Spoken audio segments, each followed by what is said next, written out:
கிறிஸ்துவுக்குள் பிரியமான குர்லா மெதடிஸ்ட் தமிழ் திருச்சபை அங்கத்தினர்களே, ஆண்டவராகிய இயேசு கிறிஸ்துவின் இனிய நாமத்திலே வாழ்த்தி வரவேற்கின்றேன்.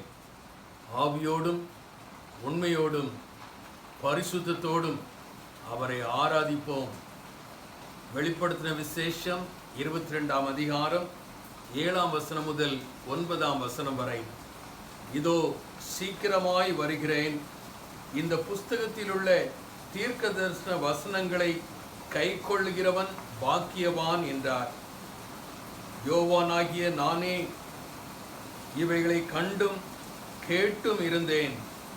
நான் கேட்டு கண்டபோது இவைகளை எனக்கு காண்பித்த தூதனை வணங்கும்படி அவன் பாதத்தில் விழுந்தேன். அதற்கு அவன், நீ இப்படி செய்யாதபடிக்கு பார், உன்னோடும் உன் சகோதரரோடும் தீர்க்கதரிசிகளோடும் இந்த புஸ்தகத்தின் வசனங்களை கைக்கொள்கிறவர்களோடும் கூட நானும் ஒரு ஊழியக்காரன். தேவனை தொழுதுகொள் என்றான். ஜெபம் செய்வோம்.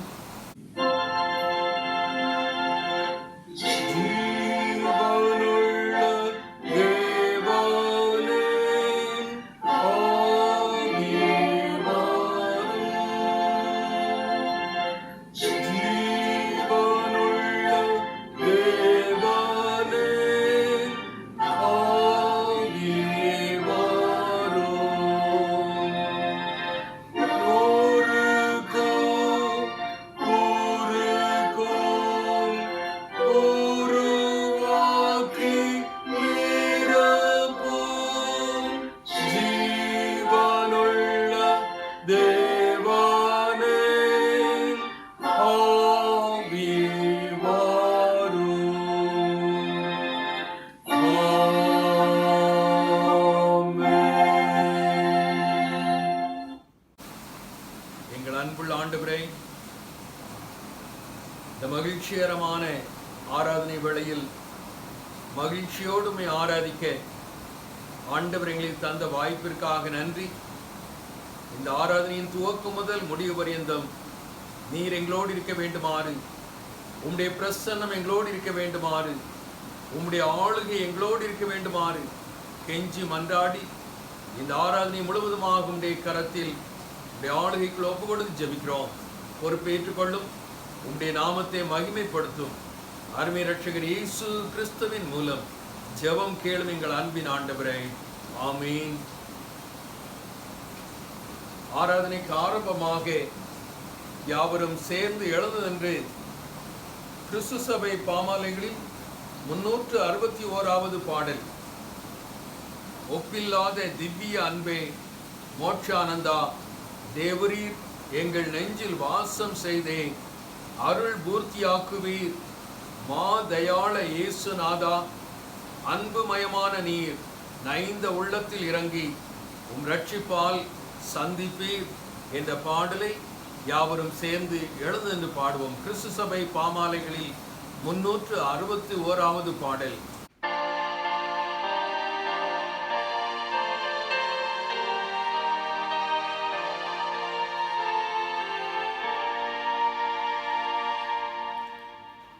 ஒப்பில்லாத திவ்ய அன்பே மோட்சானந்தா, தேவரீர் எங்கள் நெஞ்சில் வாசம் செய்து அருள் பூர்த்தியாக்குவீர். மாதயாள இயேசுநாதா, அன்பு மாயமான நீர் நைந்த உள்ளத்தில் இறங்கி உம் ரட்சிப்பால் சந்திப்பீர். உமது நல் ஆவி தோறும் எங்கள் நெஞ்சு பூரிப்பாய். உம்மேல் சார நீரே வாரும் சுத்த அன்பின் வாடிவாய். பாவ ஆசை எல்லாம் நீக்கி அடியாரை ரட்சியும். விசுவா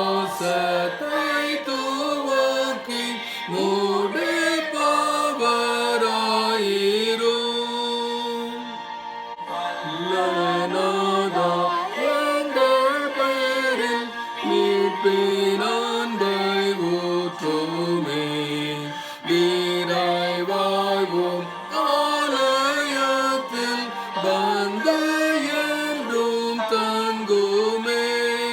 வானோர் போல நாங்கள் உம்மை நித்த வாழ்த்து சேவிப்போம்.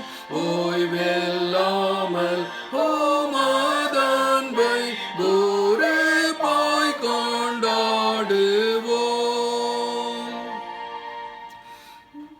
உந்தன் போது சிருஷ்டிப்பாயும் சுத்த தூய்மையாக்குமேன்.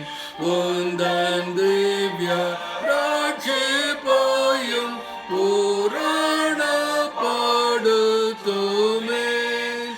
எங்கள் கிரீடமும் முன் வைத்து அன்பில் மூழ்கி போற்றவும்.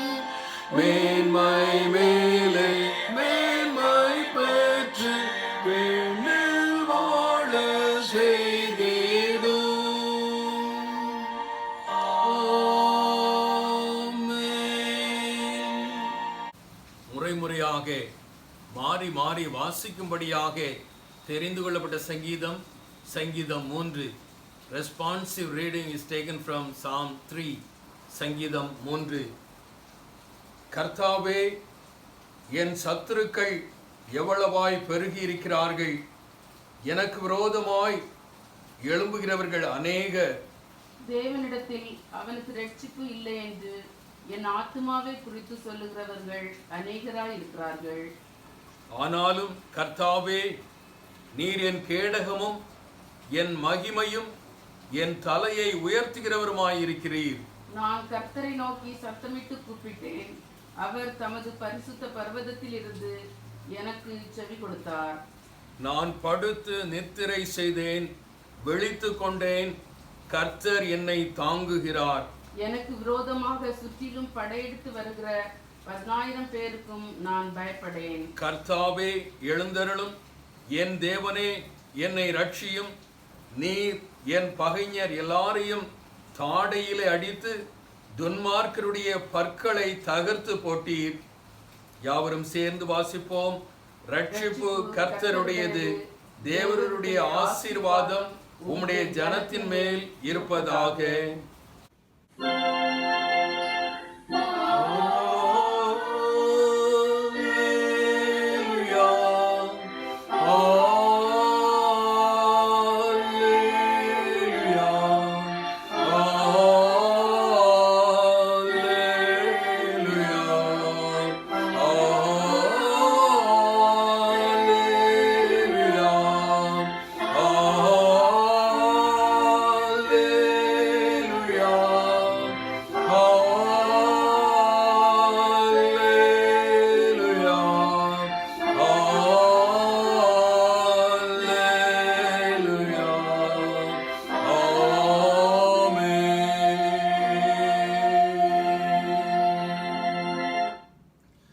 Let us all confess our faith through Apostle Creed. அப்போஸ்தல விசுவாச பிரமாணத்தை அறிக்கை செய்வதன் மூலமாக நம்முடைய விசுவாசத்தை நாம் உறுதி செய்வோம். வானத்தையும் பூமியையும் படைத்த சர்வவல்லமையுள்ள பிதாவாகிய தேவனை விசுவாசிக்கிறேன். அவருடைய ஒரே குமாரனாகிய நம்முடைய நாதர் இயேசு கிறிஸ்துவை விசுவாசிக்கிறேன். அவர் பரிசுத்த ஆவியினாலே கன்னி மரியாளிடத்தில் உற்பவித்து பொந்து பிலாத்துவின் காலத்தில் பாடுபட்டு சிலுவையில் அறையுண்டு மரித்து அடக்கமணப்பட்டு பாதாளத்தில் இறங்கினார். 3ஆம் நாள் மரித்தோன்று எழுந்தருளினார். பரலோகத்துக்கு ஏறி சர்வ வல்லமையுள்ள பிதாவாகிய தேவனுடைய வலமாசில் வீற்றிருக்கிறார். அவ்விடத்திலிருந்து உயிரோரையும் மரித்தோரையும் நியாயம் தீர்க்க வருவார். பரிசுத்த ஆவியை விசுவாசிக்கிறேன். பொதுவாயிருக்கிற பரிசுத்த சபையும் பரிசுத்தவானுடைய ஐக்கியமும் பாவ மன்னிப்பும் சரீர உயிர்த்தெழுதலும் நித்திய ஜீவனும் உண்டென்று விசுவாசிக்கிறேன். ஆமென். பிதாவுக்கும் குமாரனுக்கும் பரிசுத்த ஆவிக்கும் மகிமை உண்டாவதாக. ஆதியிலும் இப்பொழுதும் எப்பொழுதுமான சதா காலங்களிலும் மகிமை உண்டாவதாக. ஆமென். லார்ட்ஸ் பிரேயர், ஆண்டவர் கற்றுத்தந்த இறைவேண்டலை யாவரும் சேர்ந்து சொல்வோம். பரலோகத்தில் இருக்கிற எங்கள் பிதாவே, உம்முடைய நாமம் பரிசுத்தப்படுவதாக, உம்முடைய ராஜ்யம் வருவதாக, உம்முடைய சித்தம் பரலோகத்திலே செய்யப்படுகிறது போல பூமியிலேயும் செய்யப்படுவதாக. எங்கள் வேண்டிய ஆகாரத்தை இன்று எங்களுக்கு தாரும். எங்களுக்கு விரோதமாய் குற்றம் செய்கிறவர்களுக்கு நாங்கள் மன்னிக்கிறது போல எங்கள் குற்றங்களை எங்களுக்கு மன்னியும். எங்களை சோதனைகள் பிரவேசிக்க பண்ணாமல் தீமை நின்று எங்களை ரட்சித்துக் கொள்ளும். ராஜ்யமும் வல்லமையும் மகிமையும் என்றென்றைக்கும் உடையவைகளே. ஆமேன். திருமறை பாகம் வாசிக்க கேட்போம். இன்றைய தியானத்திற்காக வாசிக்கும்படியாக தெரிந்து கொள்ளப்பட்ட வேத பகுதி வெளிப்படுத்தின விசேஷம் 22ஆம் அதிகாரம் 10ஆம் வசனம் முதல் 21ஆம் வசனம் வரை. Revelation chapter 22 verses from 10 to 21. வெளிப்படுத்துதல் 22ஆம் அதிகாரம் 10ஆம் வசனம் முதல் அந்த அதிகாரம் முடிய வாசிக்க கேட்போம். பின்னும் அவர் என்னை நோக்கி, இந்த புஸ்தகத்தில் உள்ள தீர்க்க தரிசன வசனங்களை முத்திரை போட வேண்டாம், காலம் சமீபமாயிருக்கிறது. அநியாயம் செய்கிறவன் இன்னும் அநியாயம் செய்யட்டும், அசுத்தமாயிருக்கிறவன் இன்னும் அசுத்தமாயிருக்கட்டும், நீதியுள்ளவன் இன்னும் நீதி செய்யட்டும், பரிசுத்தமுள்ளவன் இன்னும் பரிசுத்தமாகட்டும். இதோ சீக்கிரமாய் வருகிறேன். அவனவனுடைய கிரியைகளின்படி அவனவனுக்கு நான் அளிக்கும் பலன் என்னோட கூட வருகிறது. நான் அல்பாவும் ஒமேகாவும் ஆதியும் அந்தமும் முந்தினவரும் பிந்தினவருமாயிருக்கிறேன். ஜீவ விருட்சத்தின் மேல் அதிகாரம் உள்ளவர்களாவதற்கும் வாசல்கள் வழியாய் நகரத்திற்குள் பிரவேசிப்பதற்கும் அவருடைய கற்பனைகளின்படி செய்கிறவர்கள் பாக்கியவான்கள். நாய்களும் சூனியக்காரரும் விபசாரக்காரரும் கொலை பாதகரும் விக்கிரக ஆராதனைக்காரரும் பொய்யை விரும்பி அதன்படி செய்கிற யாவரும் புறம்பே இருப்பார்கள். சபைகளில் இவைகளை உங்களுக்கு சாட்சியாக அறிவிக்கும்படிக்கு இயேசுவாகிய நான் என் தூதனை அனுப்பினேன். நான் தாவீதின் பேரும் சந்ததியும் பிரகாசமுள்ள விடிவெள்ளி நட்சத்திரமுமாயிருக்கிறேன் என்றார். ஆவியும் மணவாட்டியும் வா என்கிறார்கள், கேட்கிறவனும் வா என்பானாக. தாகமாயிருக்கிறவன் வரக்கடவன், விருப்பம் உள்ளவன் ஜீவ தண்ணீரை இலவசமாய் வாங்கி கொள்ள கடவன். இந்த புஸ்தகத்தில் உள்ள தீர்க்க தரிசன வசனங்களை கேட்கிற யாவருக்கும் நான் சாட்சியாக எச்சரிக்கிறதாவது, ஒருவன் இவைகளோட எதையாகிலும் கூட்டினால் இந்த புஸ்தகத்தில் எழுதியிருக்கிற வாதைகளை தேவன் அவன் மேல் கூட்டுவார். ஒருவன் இந்த தீர்க்க தரிசன புஸ்தகத்தின் வசனங்களிலிருந்து எதையாகிலும் எடுத்து போட்டால் ஜீவ புஸ்தகத்தில் இருந்தும் பரிசுத்த நகரத்தில் இருந்தும் இந்த புஸ்தகத்தில் எழுதப்பட்டவைகளில் இருந்தும் அவனுடைய பங்கை தேவன் எடுத்து போடுவார். இவைகளை சாட்சியாக அறிவிக்கிறவர் மெய்யாகவே நான் சீக்கிரமாய் வருகிறேன் என்கிறார். ஆமீன். கர்த்தராகிய இயேசுவே வாரும். நம்முடைய கர்த்தராகிய இயேசு கிறிஸ்துவின் கிருபை உங்கள் அனைவரோடும் கூட இருப்பதாக. ஆமேன். வாசிக்கும்படியாக தெரிந்து கொள்ளப்பட்ட வேத பகுதி வாசித்தாயிற்று. தேவனுக்கே மகிமை உண்டாவதாக. ஜெபம் செய்வோம். எங்கள் அன்புள்ள ஆண்டவரே, நீர் கிருபையாக ஈவாக தந்த இந்த புதிய வாரத்திற்காக நன்றி. இந்த மாதத்தின் கடைசி வாரத்திலே நாங்கள் அடியெடுத்து வைத்திருக்கிறோம். ஆண்டவரே, கடந்த வாரம் முழுவதும் நீர் எங்களுக்கு போதுமானவராக இருந்தீர். எல்லா சூழ்நிலைகளிலும் போதுமானவராக இருந்தீர். நன்றி ஆண்டவரே. நாங்கள் அடியெடுத்து வைத்திருக்கின்ற புதிய வாரத்தையும் எங்களுக்கு ஆசீர்வதித்தாரும். ஆண்டவரே, இந்த ஆராதனையில் அர்ப்பணிப்போடு கலந்து கொண்டிருக்கின்ற ஒவ்வொருவரையும் ஆசீர்வதியும், ஒவ்வொருடைய தேவைகளையும் சந்தியும். குறிப்பாக ஆண்டவரே, வெளிப்படுத்தின விசேஷத்தின் இறுதி பகுதியை, 4ஆம் பகுதியை இந்த நாளில் ஆண்டவரே நாங்கள் விளங்கி கொள்ளத்தக்கதாக, கற்றுக்கொள்ளத்தக்கதாக ஆண்டவரே நீர் தந்த வாய்ப்பிற்காக நன்றி. ஆண்டவரே, உம்முடைய தாசன் மூலமாக நீர் எங்களோடு இடைபட வேண்டுமாறு, பேச வேண்டுமாறு, மெய்யாக உம்முடைய மெல்லிய துணியை நாங்கள் கேட்டவர்களாக, பரம மன்னாவை உட்கொண்டவர்களாக, என்னுடைய வாழ்க்கை உம்முடைய பாதப்படியில் அர்ப்பணித்தவர்களாக, சந்தோஷத்தோடு சமாதானத்தோடு உலகத்துக்குள்ளே கடந்து செல்லத்தக்கதாக ஆண்டவரே நீர் பேசும். என் திருச்சபையின் அங்கங்கள் அனைவரையும் குடும்பம் குடும்பமாக உம்முடைய கரத்தில், உம்முடைய ஆளுகைக்குள், உம்முடைய சிலுவை அடையாளத்தின் மீது வரைந்து ஒப்பு கொடுத்து ஜெபிக்கிறோம். ஒவ்வொரு குடும்பத்திலும் ஆண்டவர் தலைவராகிருந்து, ஆலோசனை கர்த்தாவாக இருந்து, பாதுகாவலராக இருந்து தேவைகளை சந்தித்து கரம் பற்றி வழி நடத்தியறல வேண்டுமாறு ஒவ்வொரு குடும்பமும் வரும் நாட்களில் ஒவ்வொரு ஸ்தாபனங்களாக உருவாக்கப்பட ஆண்டவர் அனுகிரகம் செய்யும். இந்திய தேசத்தில் நடைபெறுகின்ற ஊழியங்களை பொறுப்பேற்றுக் கொள்ளும். இந்திய தேசத்தில் உம்முடைய வார்த்தையை சுமந்து சென்று கொண்டிருக்கின்ற ஒவ்வொரு மிஷனரிகள் மீதும் உற்சாகமான ஆவியை பொழிந்தருளும். இந்திய தேசத்தில் உம்முடைய பணியை செய்து கொண்டிருக்கின்ற ஒவ்வொரு ஸ்தாபனங்கள் மீதும் உற்சாகமான ஆவியை பொழிந்தருளும். இந்திய தேசம் சந்திக்கப்பட, இந்திய தேசம் கிறிஸ்தவ தேசமாக மாற, இந்திய தேசத்தில் உம்முடைய சிலுவை கொடி பறக்கத்தக்கதாக ஆண்டவரே நீர் செயல்படும். இவனுடைய தேசத்தின் ஆட்சியாளர்களுக்காக நோக்கி பார்க்கின்றோம். எங்கள் தேசத்தின் நீதி அரசர்களுக்காக நோக்கி பார்க்கின்றோம்.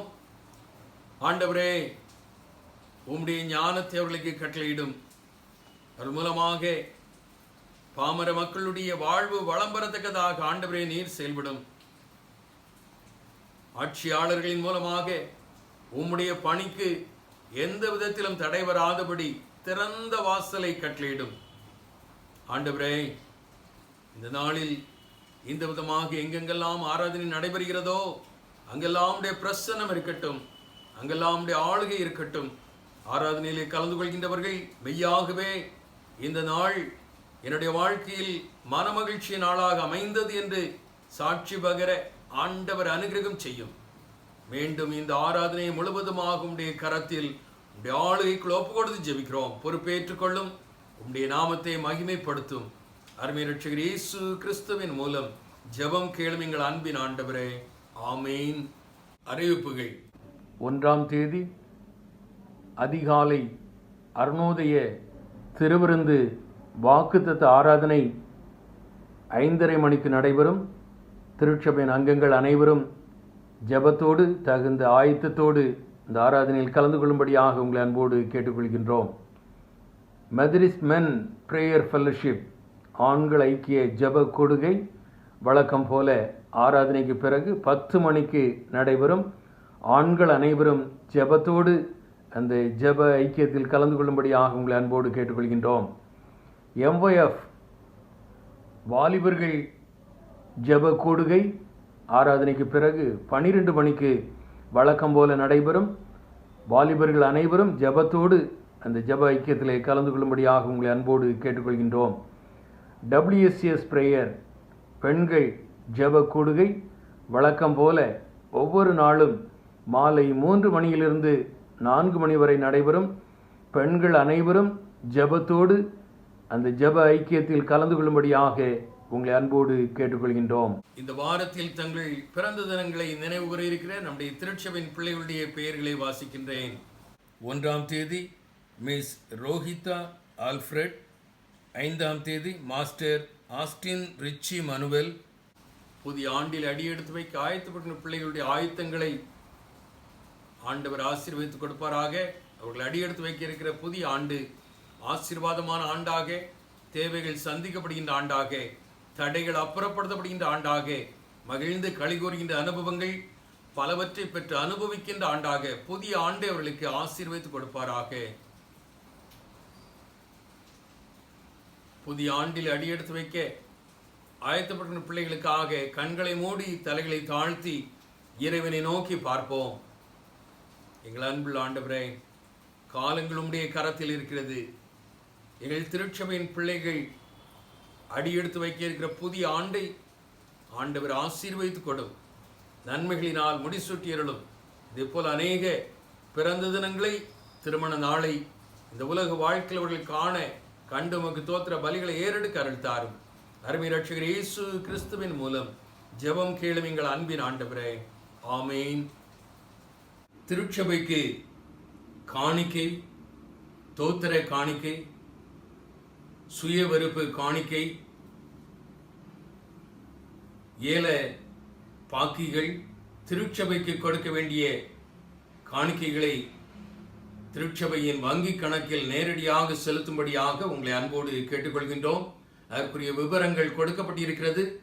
இன்னும் மேலும் விவரங்கள் தேவையாக இருக்குமேயானால் நம்முடைய திருச்சபையின் பொருளாளர் சகோதரர் பி. சேகர் அவர்களை தொலைபேசியிலே தொடர்பு கொண்டு தகுந்த ஆலோசனையை பெற்றுக் கொள்ளும்படியாக உங்களை அன்போடு கேட்டுக்கொள்கின்றோம். கிறிஸ்துவுக்குள் பிரியமானவர்களே, இந்த நாள் ஆராதனையிலே சிறப்பு பாடலை பாடி ஆராதனை சிறப்பிக்க ஆயத்தமாக இருக்கின்ற டாக்டர் ஸ்டெஃபி ஜோஸ் அவர்களை திருச்சபையின் சார்பில், உங்கள் சார்பில், என்னுடைய சார்பில் வருக வருக என்று வரவேற்றுக் கொள்கின்றேன்.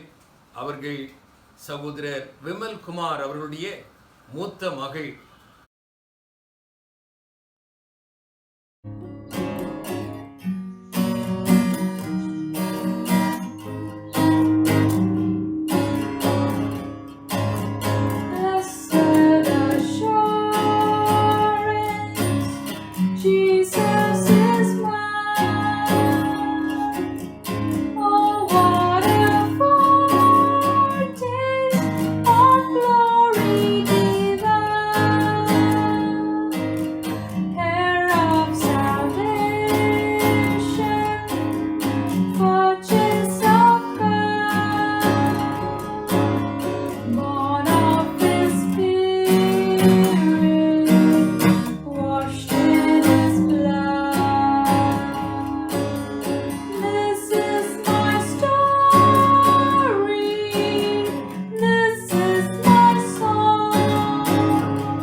சிறப்பு பாடலை பாடி நம்மை மகிழ்வித்த, ஆராதனை சிறப்பித்த டாக்டர் ஸ்டெஃபி ஜோஸ் அவர்களுக்கு திருச்சபையின் சார்பில் நன்றிகளையும் வாழ்த்துக்களையும் தெரிவித்துக் கொள்கின்றோம். இந்த நாளில் நம் மத்தியில் ஆண்டவருடைய வார்த்தையை பயனளிக்கத்தக்கதாக வெளிப்படுத்தின விசேஷத்தின் 4வது இறுதி பகுதியை நம் மத்தியில் பகிர்ந்தளிக்கத்தக்கதாக சகோதரர் விமல் குமார் அவர்கள் ஆயத்தமாக இருக்கின்றார்கள். அவர்களை திருச்சபையின் சார்பில், உங்கள் சார்பில் என்னுடைய சார்பில் வருக வருக என்று வரவேற்பதிலே மிகுந்த மகிழ்ச்சி அடைகின்றேன். ஆண்டவர் இன்றும் அவர்களை வல்லமையின் பாத்திரமாக, ஆசீர்வாதத்தின் பாத்திரமாக எடுத்து பயன்படுத்துவாராக. கண்களை மூடி தலைகளை தாழ்த்தி ஜெபிப்போம். நேசிக்கும் நல்ல பிதாவே, இந்த நல்ல அருமையான காலை வேளையை காண கொடுத்த தயவிற்காக நாங்கள் நன்றியோடு உமக்கு ஸ்தோத்திரம் செலுத்துகிறோம். ஆண்டவரே, இன்றைய நாளன்று வெளிப்படுத்தின விசேஷத்தினுடைய கடைசி பாகத்தை நாங்கள் சிந்திக்க இருக்கின்றோம். ஆண்டவரே, இவைகளை நாங்கள் புரிந்து கொள்ள, தெரிந்து கொள்ள, அதன்படி நடக்க நீர் எங்களுடைய இருதயத்தை திறந்தருளும், ஆசீர்வதியும் வழி நடத்தும். இயேசு கிறிஸ்துவின் மூலம் ஜெபம் கேளும் நல்ல பிதாவே, ஆமென். இன்றைய நாள் நமக்கு ஒரு சந்தோஷமான நாள். ஏனென்றால் திருச்சபையானது பரலோகத்திற்கு எடுத்துச் செல்லப்பட்டது. ஒருவேளை நீங்கள் நாம் இத்தனை வாரங்கள் கற்றுக்கொண்ட காரியங்களை உங்களுடைய மனதில் கொண்டு வருவீர்கள் என்றால், பரலோகத்தில் இப்பொழுது ஆண்டவர் சிங்காசனத்தில் வீற்றிருக்கின்றார். அவருடைய அருகாமையில் ஆட்டுக்குட்டியானவர் காணப்படுகின்றார். 4 ஜீவன்கள், கோடான கோடி தூதர்கள், கண்ணாடி கடல், 7 அக்கினி தீபங்கள், இவைகளுக்கு மத்தியில் 24 மூப்பர்கள், மேலும் 1,44,000 தேவனுடைய ஊழியக்காரர்களின் மூலமாக சென்ற 2 தீர்க்கதரிசிகள், 2 சாட்சிகள், 2 ஒலிவ மரங்கள், 2 விளக்கு தண்டுகள், அடுத்ததாக பிரசவ ஸ்திரீ பெற்றெடுத்த ஆண் குழந்தை, அடுத்ததாக 1,44,000 முதற் பலன்கள், இதற்கும் மேலாக அநேக இரத்த சாட்சிகள், உபத்திரவ காலத்து இரத்த சாட்சிகள். அதாவது சாத்தான் மூலம் கொல்லப்பட்ட பரிசுத்தவான்கள், சமுத்திரத்திலிருந்து வந்த மிருகத்தின் மூலம் கொல்லப்பட்ட இரத்த சாட்சிகள், அடுத்ததாக கள்ள தீர்க்கதரிசியின் மூலமாக கொல்லப்பட்ட பரிசுத்தவான்களாகிய பாக்கியவான்கள். இவ்வளவு பேர்களுக்கு மத்தியில் அங்கு ஒரு பெரிய ஆரவார சத்தம், சந்தோஷ சத்தம், களிப்பின் சத்தம். இப்பொழுது ஒரு தூதன் இந்த ஜனக்கூட்டத்தை பார்த்து கூறுகின்றார், எல்லோரும் அல்லேலூயா என்று ஆண்டவரை துதித்து பாடுங்கள், துதித்து போற்றுங்கள் என்று கூறுகின்ற ஒரு சத்தத்தை யோவான் கேட்கின்றார். இப்பொழுது எல்லா ஜனக்கூட்டமும் அல்லேலூயா என்று ஆண்டவரை துதித்து போற்றுகின்றார்கள். இப்பொழுது அடுத்ததாக ஒரு சத்தத்தை கேட்கின்றார். என்ன சத்தம்? ஆட்டுக்குட்டியானவருடைய கல்யாணம் வந்தது. The marriage of the lamb has come. அவருடைய மனைவி தன்னை ஆயத்தப்படுத்தினாள். இந்த 2 காரியங்களையும் நீங்கள் சரியாக புரிந்து கொள்ள நான் உங்களை அழைக்கிறேன். யோசேப்பின் மனைவியாகிய மரியாள் என்று போடப்பட்டிருக்கும். மத்தேயு சுவிசேஷத்தை எடுத்து வாசிப்பீர்கள் என்றால் அது அப்படிதான் போடப்பட்டிருக்கும். யோசேப்பின் மனைவி, அவர்களுக்கு அந்த இடத்தில் இன்னும் திருமணம் நடக்கவில்லை. They did not consummate. ஆக நிச்சயம் பண்ண உடனேயே ஒரு பெண்ணிற்கு மனைவி என்ற ஸ்தானம் கொடுக்கப்படுகின்றது. எப்பொழுது திருமணம் ஆகின்றதோ அவளுக்கு மனைவி என்ற ஸ்தானத்தை தாண்டி மணவாட்டி என்ற ஸ்தானம் கொடுக்கப்படும். இப்பொழுது இங்க என்ன போட்டிருக்குது? ஆட்டுக்குட்டியானவரின் கல்யாணம் வந்தது, அவருடைய மனைவி தன்னை ஆயத்தப்படுத்தினாள் என்று போடப்பட்டிருக்கின்றது. அடுத்ததாக இவர்கள் எல்லோருக்கும் மெல்லிய வஸ்திரம் அளிக்கப்பட்டது. இந்த மெல்லிய வஸ்திரமானது அந்த பரிசுத்தவான்களுடைய நீதிகளே என்று போடப்பட்டிருக்கின்றது. இதற்கு அடுத்ததாக அங்கு வெட்டிங் ரிசப்ஷன் நடக்கின்றது, கல்யாண விருந்து. கல்யாண விருந்திற்கு அழைக்கப்பட்டவர்கள் பாக்கியவான்கள் என்று எழுது என்று போடப்பட்டிருக்கின்றது. ஒருவேளை நாம் மத்தேயு எழுதின சுவிசேஷத்தை எடுத்து பார்ப்போம் என்றால் அங்கு அருமையாக இதை பற்றி போடப்பட்டிருக்கும். இந்த கல்யாண விருந்தானது கிழக்கிலும் இருந்து மேற்கிலும் இருந்து ஆபிரகாம், ஈசாக்கு, யாக்கோபு என்பவர்களோடு நாம் பரலோகத்தில் பந்தி இருப்போம் என்று திருச்சபைக்கு வாக்குத்தத்தம் கொடுக்கப்பட்டிருக்கின்றது. அவர்கள் எல்லாம் இதுல பார்ட்டிசிபேட் பண்றாங்க. They were all invited for the wedding feast. இதுதான் இரண்டாவதாக அந்த இடத்தில் நடக்கக்கூடிய ஒரு சம்பவம் பரலோகத்தில். இதெல்லாம் அடுத்தடுத்து நடந்து கொண்டே இருக்கின்றது. இந்த நேரத்தில் யோவான் கீழே பாக்குறார், பூமியில பாக்குறார், பூமியில என்ன நடக்குதுன்னு பாக்குறார். அப்பொழுது அந்தி கிறிஸ்து தன்னுடைய எல்லா கூட்டத்தினரோடும் சேர்ந்து எருசலேமை சுற்றி பாளையம் இறங்குகின்றான். லூக்கா 21வது அதிகாரம் 20வது வசனத்தை பார்ப்பீர்கள் என்றால் அது இயேசு கிறிஸ்து எவ்வளவோ வருடங்களுக்கு முன்பே அதை முன்குறித்திருக்கின்றார், முன்பாக கூறியிருக்கின்றார்.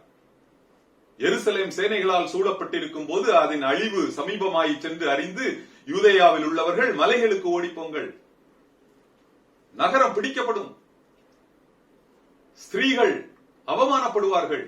சகரியா 14வது அதிகாரம் 1ஆம் வசனத்துல போடப்பட்டிருக்கும். ஸ்திரீகள் அவமானப்படுவார்கள், பட்டய கருக்கினாலே விழுவார்கள், புறஜாதிகளுக்குள்ளே சிறைப்பட்டு போவார்கள். இப்படி அநேக காரியங்கள் அங்கு பூமியில நடந்துகிட்டு இருக்கு. யோவான் பாக்குறார். இப்போ அந்த அந்தி கிறிஸ்து 2/3 of the Jews, சகரியா 13வது அதிகாரம் கடைசி 2 வசனத்தை எடுத்து பாத்தீங்கன்னா அதுல போடப்பட்டிருக்கும். 2/3 of the Jews were martyred, கொலை செய்யப்பட்டார்கள். எப்படி திருச்சபையானது பாதி கொலை செய்யப்பட்டு மீதமுள்ளவர்கள் எடுத்துக் கொள்ளப்பட்டார்களோ அதே போல ஒரு situation. 2/3 of the Jews were killed. இப்பொழுது பேலன்ஸ் 1/3 of the Jews தான் இருக்கிறாங்க. இவர்களுக்கு என்ன பண்ணன்னு தெரியல. இப்பொழுது ஆண்டவர் கூறிய, ஆண்டவராகிய இயேசு கிறிஸ்து மத்தேயு 23வது அதிகாரம் கடைசி வசனத்தில் கூறிய வார்த்தைகள் அந்த யூதர்களுக்கு ஞாபகம் வருகின்றது. கர்த்தருடைய நாமத்தினாலே வருகிறவர் ஸ்தோத்தரிக்கப்பட்டவர் என்று நீங்கள் மறுபடியுமாக என்னை தேடும் வரைக்கும் நீங்கள் என்னை காணாதிருப்பீர்கள் என்று கூறிவிட்டு சென்று விட்டார் Yesu Kristu. Just before the olive discourse, ஒலிவமலை பிரசங்கத்திற்கு ஜஸ்ட் பிஃபோர் சொல்லிட்டு போயிடுறார். when he was physically present in the earth. இப்பொழுது அந்த 1/3 of the Jews கதறான், மேசியாவே வாரும் வாரும் கூப்பிடுறான், கதறாங்க. ஆண்டவர் அவர்களுடைய விண்ணப்பத்தை கேட்கின்றார். இது நடந்து கொண்டிருக்கும் பொழுது யோவான் வானத்தில் மற்றும் ஒரு அடையாளத்தை காண்கின்றார். இப்பொழுது மனுஷகுமாரன் மேகத்தின் மேல் உட்கார்ந்திருக்கின்றார், கையில் ஒரு கருக்குள்ள அரிவாளை பிடித்திருக்கின்றார். இப்பொழுது பரலோகத்தில் இருந்த தேவாலயத்தில் இருந்து ஒரு தூதன் வர்றார். அந்த தூதன் மனுஷகுமாரனை பார்த்து சொல்றாரு, பூமியின் பயிர் முதிர்ந்தது, உம்முடைய அரிவாளை நீட்டி அறுத்துவிடும் என்ற கமாண்ட சொல்லிட்டு போயிடுறார். ஆண்டவர்கிட்ட இருந்து அந்த கமாண்ட கொண்டு வர்றார். இது நீங்கள் வெளிப்படுத்தின 14வது அதிகாரம் கடைசி ஒரு 6-7 வசனத்தில் நீங்க பார்க்கலாம். இதுதான் டூயல் ப்ராஃபஸின்னு சொல்லுவாங்க. ஒரே ப்ராஃபஸியை 2 தடவை சொல்றாங்க. But there will be only one fulfillment. அப்பொழுது ஆண்டவருக்கு அப்படிப்பட்ட ஒரு கட்டளை கொடுக்கப்படுகின்றது. பூமியின் பயிர் முதிர்ந்தது, உம்முடைய அரிவாளை நீட்டி அறுத்துவிடும் என்று ஒரு கமாண்ட் கொடுக்கிறாங்க. இப்பொழுது இரண்டாவதாக தேவாலயத்திலிருந்து ஒரு தூதன் புறப்பட்டு வருகின்றான். அடுத்ததாக தேவாலயத்தில் இருந்த பலிபீடத்தில் இருந்து கருக்குள்ள அரிவாளை இன்னொரு தூதன் வருகின்றான். இந்த முதல்ல வந்த தூதனுடைய கையில அவன் ஒரு கருக்குள்ள அரிவாளை பிடித்திருக்கான். இப்போ அந்த பலிபீடத்தில் இருந்து வந்த தூதன் என்ன சொல்றாரு? பூமியில் திராட்சை குலைகள் பழுத்திருக்கின்றது, உம்முடைய அரிவாளை நீட்டி அறுத்துவிடும், அறுத்து தேவனுடைய கோபாக்கினையாகிய ஆலையில் போட்டு மிதித்து விடும் என்று ஒரு கட்டளை பிறக்கின்றது. இந்த திராட்சை குலைகள் பழங்கள் அறுக்கப்பட்டு தேவனுடைய கோபாக்கினை என்ற ஆலையில் போடப்படுகின்றது. அதுல மிதிக்கிறாரு. தேவனுடைய கோபாக்கினையின் ஆலையில மிதிக்கும் போது அதிலிருந்து வரக்கூடிய ரத்தம் குதிரைகளின் கடிவாளம் அளவுக்கு வந்துதான். அப்படிதான் வேதத்தில் போடப்பட்டிருக்கின்ற 14வது அதிகாரம் வெளிப்படுத்தின விசேஷம் 14வது அதிகாரம் கடைசி வசனம். அது எவ்வளவு தூரத்துக்கு போச்சா? 1600 ஸ்தாதி தூரத்துக்கு போச்சா, 300 கிலோமீட்டர் தூரம்.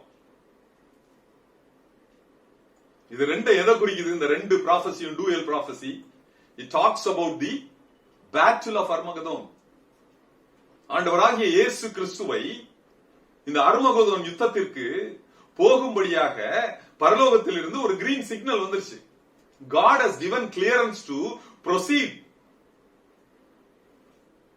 இப்பொழுது ஆண்டவராகிய இயேசு கிறிஸ்து தன்னுடைய யுத்த வஸ்திரத்தை அணிந்து கொள்கின்றார். பரலோகத்தில் நடக்குது இப்போ இந்த காரியங்கள், இந்த சம்பவம் பரலோகத்தில் நடக்குது. அவர் தன்னுடைய யுத்த வஸ்திரத்தை அணிந்து கொள்கின்றார். ரத்தத்தில் தோய்க்கப்பட்ட வஸ்திரம். அவருக்கு 3 நாமங்கள் கொடுக்கப்படுகின்றது. தேவனுடைய வார்த்தை என்னும் நாமம், கர்த்தாதி கர்த்தா தேவாதி தேவா என்ற ஒரு நாமம், 3வது யாருக்கும் தெரியாத ஒரு புதிய நாமம்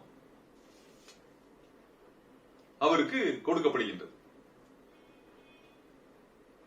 வெள்ளை குதிரையில் ஏறி விடுகின்றார். அவருடைய வாயிலிருந்து கருக்குள்ள பட்டயம் புறப்படுகின்றது. இப்பொழுது பரலோகத்தில் உள்ள பரம சேனைகள், திருச்சபையில் உள்ள எல்லா பரிசுத்தவான்களும் சுத்தமும் மென்மையுமான மெல்லிய வஸ்திரம் தரித்தவர்களாய் வெள்ளை குதிரைகளின் மேல் ஏறி புறஜாதிகளை வெட்டும்படிக்கு ஆண்டவராகிய இயேசு கிறிஸ்துவின் பின்னாலே செல்கின்றார்கள். பரலோகத்திலிருந்து கீழே இறங்கி வர்றோம். எதுக்கு? பேட்டில் ஆஃப் அர்மகதோனுக்கு, புறஜாதிகளை வெட்டுவதற்கு. அப்ப வர்ற வழியில ஒரு தூதன் சூரியனின் பக்கத்தில் நின்று சொல்றான், அங்கு பறந்து கொண்டிருக்கும் எல்லா பறவைகளையும் பார்த்து சொல்றான், நீங்கள் எல்லோரும் கீழே போங்க, பூமிக்கு சென்று அங்க ஆண்டவர் கொடுக்கின்ற அந்த விருந்துக்கு, அந்த யாகத்தில் போய் நல்லா அவர்களுடைய ரத்தத்தை குடித்து அவர்களுடைய மாம்சத்தை தின்று போடுங்கள். Feast for the birds. அப்பொழுது ஆண்டவர் என்ன பண்றாரு? சகரியா 14வது அதிகாரத்தை எடுத்து பார்த்தீர்கள் என்றால் அங்க யூதர்கள் அப்படியே கதறான், மேசியாவே வாரும்னு சொல்லிட்டு இருக்கான். இப்ப அவர் கீழே வந்துட்டாரு. இதோ மேகங்களுடனே வருகிறார். வெளிப்படுத்தின 1வது அதிகாரம் 7வது வசனம். இதோ மேகங்களுடனே வருகிறார், கண்கள் யாவும் அவரை காணும், அவரை குத்தினவர்களும் அவரை காண்பார்கள், பூமியின் கோத்தரத்தார் எல்லாரும் அவரை கண்டு புலம்புவார்கள். மத்தேயு 24வது அதிகாரத்தில் இதே வசனங்கள் போடப்பட்டிருக்கும். பூமியின் கோத்தரத்தார் எல்லாரும் அவரை கண்டு புலம்புவார்கள். கேட்கிறாரு, ஆண்டவரை பார்த்து புலம்புறாங்க, ஆண்டவரே நாங்க தப்பு பண்ணிட்டோம், மிஸ் பண்ணிட்டோம், உங்களை அன்றைக்கு உங்களை காட்டி கொடுத்துட்டோம், நாங்க தான் யூதர்கள் தான் காட்டி கொடுத்தோம் உங்களை. ஆண்டவர் இப்பொழுது மனம் இறங்குகின்றார். சகரியா 13வது அதிகாரத்தை எடுத்து வாசித்து பாத்தீங்கன்னா அதுல போடப்பட்டிருக்கும். ஆண்டவர் அப்பொழுது அவர்கள் மீது விண்ணப்பத்தின் ஆவியையும் கிருபையின் ஆவியையும் ஊற்றுகின்றார். நேரா இப்ப எங்க லேண்ட் ஆகிறாரு? ஒலிவ மலையில லேண்ட் ஆகிறாரு. அப்போஸ்தலர் 1வது அதிகாரத்துல போட்டிருக்கோம்ல. இப்போ உங்களுக்கு கண்களுக்கு முன்பாக அந்த ஆண்டவர் எப்படி எடுத்துக் கொள்ளப்படுகின்றாரோ அதே மாதிரி மறுபடியும் திரும்ப வருவார். ஒலிவ மலையிலிருந்து மேல போனாரு, மறுபடியும் அங்கே இறங்குறாரு. இப்பொழுது அவர் தன்னுடைய கால்களை பதிக்கும் பொழுது ஒலிவ மலை 2ஆக பிளக்கின்றது. வசனம் என்ன போட்டிருக்கு?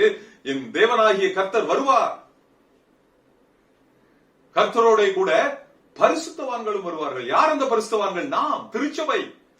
பரலோகத்திற்கு சென்று நம்மை நாமே ஆட்டுக்குட்டியானவருடைய மனைவியாக தகுதிப்படுத்திக் கொண்டு இப்ப கீழே வந்திருக்கிறோம். முதலாவதாக எருசலேமை மீட்டு எடுக்கின்றார். அந்த 1/3 ஆஃப் தி ஜூஸை ப்ரொடெக்ட் பண்றாரு. எப்படி ப்ரொடெக்ட் பண்றாரு? அவன் கெஞ்சிறான். அப்படி கெஞ்சும் போது விண்ணப்பத்தின் ஆவியையும் கிருபையின் ஆவியையும் அவர்கள் மேல் ஊற்றி அவன் அழுகிறான், புலம்புறான். ஒருவன் தன் தலைச்சன் பிள்ளைக்காக புலம்போது போல புலம்புறான். ஒருவன் தன் முதற்பேரானவனுக்கு புலம்போது போல புலம்புறான். ஆண்டவர் இப்பொழுது தாவீதின் குடும்பத்தாருக்கு ஒரு திறக்கப்பட்ட ஊற்றை ஏற்படுத்தி அங்கு யூதர்களுடைய பாவத்தை கழுவுகின்றார். விக்கிரகங்கள் எல்லாத்தையும் அடியோட உடைச்சு எறிகிறாரு. 13வது அதிகாரம் சகரியா 13 எடுத்து வாசித்து பாத்தீங்கன்னா போட்டிருக்கோம். அங்கு தரிசனம் சொல்லுகிறவர்கள் எல்லோரையும் என்ன பண்றாங்க? சொந்த தாய் தகப்பன்மாரே குத்தி கொன்று போடுகின்றார்கள். ஏனென்றால் நீ ஆண்டவருடைய நாமத்தினாலே பொய் சொல்லுகின்றாய். தீர்க்க தரிசனம் சொல்லுகிறவர்களை வன்மையாக கண்டிக்கின்றார் அந்த இடத்துல. இப்படி எருசலேமில் தன்னுடைய ஜனங்களை எடுத்து பத்திரமா போய் போஸ்ரால போய் விட்டுறாரு. போஸ்ரா எங்க இருக்குது? ஜோர்டான்ல இருக்கிறது. போஸ்ரா இன்னைக்கு உள்ள அம்மான். அங்க போய் பத்திரமா பிரிசர்வ் பண்றாரு. மீகா 2வது அதிகாரம் 12வது வசனத்தை எடுத்து பாத்தீங்கன்னா, அந்த போஸ்ராவில் உள்ள ஆடுகளை போல நான் அவர்களை சேர்ப்பேன். திருப்பி அவங்களை கூட்டு வருவாரு. மறுபடியும் செகண்ட் அவங்களை அங்க பிரிசர்வ் பண்ணிட்டு லேட்டரா he will go and pick them up. இப்ப ஃபர்ஸ்ட் ஜெருசலேம்ல தான் கம்ப்ளீட் பண்றாரு. இதற்கு அடுத்ததாக நேரா எங்க போறாரு? அர்மகதோனுக்கு போறாரு. Armageddon is a place on the upper part of Jerusalem or on the northern side of Israel. இந்த அர்மகதோன் யுத்தத்துக்கு பேர் என்னது? இந்த இடத்துக்கு பேர் என்னது? நியாய தீர்ப்பின் பள்ளத்தாக்கு, யோசபாத்தின் பள்ளத்தாக்கு. யோவேல் 3வது அதிகாரத்தை எடுத்து வாசிப்பீர்கள் என்றால் அதுல தெளிவா போடப்பட்டிருக்கும். அந்த அர்மகதோன் யுத்தத்தினுடைய கம்ப்ளீட் டீடைல்ஸ் அங்க போடப்பட்டிருக்கும். கூப்பிடுவாரு, எல்லா எதிரிகளையும் கூப்பிடுவார். உங்களுடைய அறிவாள்களை ஈட்டிகளா மாத்தி வா என்கிட்ட, உன்னுடைய மண்வெட்டிகளை பட்டயங்களாக மாற்றி எனக்கு எதிராக புறப்பட்டு வா. பலவீனனும் தன்னை பலவான் என்று சொல்லிக் கொண்டு எனக்காக எதிர்த்து வா அப்படின்னு சொல்றார். சேலஞ்ச் பண்றாரு காட். ஏன்னா நீ அந்த அளவுக்கு எனக்கு கஷ்டம் கொடுத்துட்ட. Now the time has come where I like to judge you. உன்னை நியாயம் தீர்க்கக்கூடிய நேரம் வந்து விட்டது. அதனாலதான் நியாய தீர்ப்பின் பள்ளத்தாக்குங்கிறாங்க. அதை வெளிப்படுத்தின விசேஷம் 14வது அதிகாரத்துல பூமியின் பயிர் முதிர்ந்தது, திராட்சை குலைகள் பழுத்திருக்கிறது. அதே வார்த்தைகள் இங்கேயும் பயன்படுத்தப்பட்டிருக்கும். யோவான் 3வது அதிகாரத்துல, யோவேல் 3வது அதிகாரத்துல பூமியின் பயிர் முதிர்ந்தது, ஆலைகள் நிரம்பி வழிகின்றது.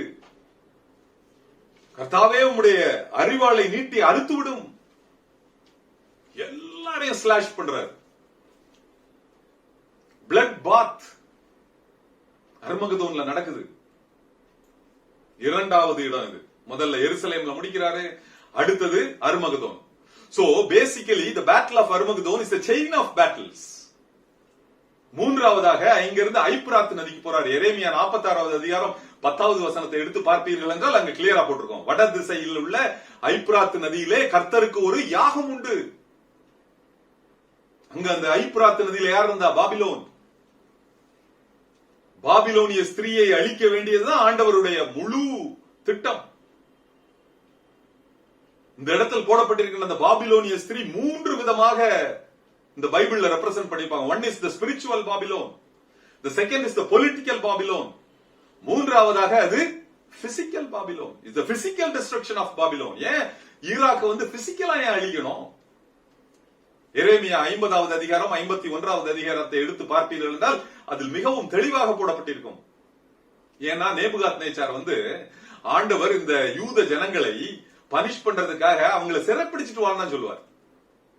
இவன் என்ன பண்ணுவான்? நேபுகாத் நேச்சார் அங்க போய் எருசலேம் நகரத்தை தீக்கொளுத்தி விட்டு தேவாலயத்தையும் தீக்கொளுத்திட்டு வந்துருவான். ஆண்டவருக்கு ரொம்ப கோபம். அது நான் உன்னை சொல்லவே இல்லையே, இந்த ஆலயத்தை கொளுத்துன்னு சொல்லலையே, ஆனா நீ கொளுத்திட்ட. அதை என் மனசுலயே வச்சிருக்கிறேன் நான். ஒன்னும் இதற்காக நான் உன்னை பழி வாங்குவேன். So the Babylon, the physical Babylon is also being destructed. And the spiritual Babylon யாரு? வெளிப்படுத்தின விசேஷம் 17வது அதிகாரத்துல உள்ள பாபிலோனிய ஸ்திரீ. பாபிலோன் மகா ரகசியம். பூமியில் உள்ள அருவருப்புகளுக்கும் அசுத்தங்களுக்கும் தாய். திருச்சபைக்குள் விசுவாச துரோகத்தை நுழைத்து எல்லா மக்களையும் வஞ்சித்த ஒரு கலாச்சாரம், பாபிலோனிய கலாச்சாரம். இது ஒரு பெரிய லாங் சப்ஜெக்ட். அத அபாலிஷ் பண்ணணும் கடவுள்.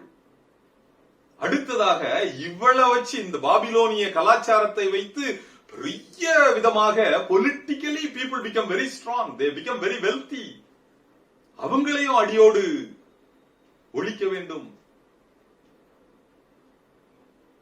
ஆண்டவர் அதனால என்ன சொல்றாரு, கடைசியில் அந்த பாபிலோன் அழிக்கிறதுக்கு முன்னாடி கூட, just before the destruction of Babylon கூட அங்க கூப்பிடுறாரு ஆண்டவர். 18வது அதிகாரம் வெளிப்படுத்தின 18 எடுத்து வாசித்து பாத்தீங்கன்னா ரொம்ப அழகா போட்டிருப்பாரு. என்னுடைய ஜனங்களை வந்துருங்க, போதும், அவள் உங்களை ஃபுல்லா ஏமாத்தி அவள் என்ன நினைச்சிட்டு இருக்கா, அவளுக்கு ஒண்ணுமே அழிவே வராது என்று நினைத்துக் கொண்டிருக்கின்றாள். அவளிடமிருந்து தப்பித்துக் கொள்ள வந்திருக்க, come on, come up, come out என்று கூறுகின்றார். இப்பொழுது the time has come when God has to completely destroy the whore of Babylon. அப்ப ஒரு தூதன் வர்றான். தூதன் ஒரு எந்திரக்கல்லை எடுத்து சமுத்திரத்துல போடுறான். அப்படி சமுத்திரக்கல்ல தூக்கி போட்ட உடனே ஒரு தூதன், இன்னொரு தூதன், யோவான் வெளிப்படுத்தின விசேஷம் 14வது அதிகாரத்துல 2வது ஒரு தூதன் வருவான். அந்த தூதன் சொல்லுவான், பாபிலோன் விழுந்தது என்று சொல்லிட்டு போயிடுவான். இப்பொழுது அந்த பாபிலோனானது பேய்களின் வீடாக மாறிவிட்டது, அசுத்தங்களின் வீடாக மாறிவிட்டது என்று சொல்லி போயிடுறான். 18வது அதிகாரத்தை வாசித்து பாப்பீங்கன்னா இனிமே அந்த it will not function. மணவாளியின் சத்தமும் மணவாட்டியின் சத்தமும் கேட்கப்படுவதில்லை, விளக்கு வெளிச்சம் கேட்கப்படுவதில்லை, எந்திர சத்தம் நிற்கப்பட்டு போகும். இப்படி finally he destroys the Babylon.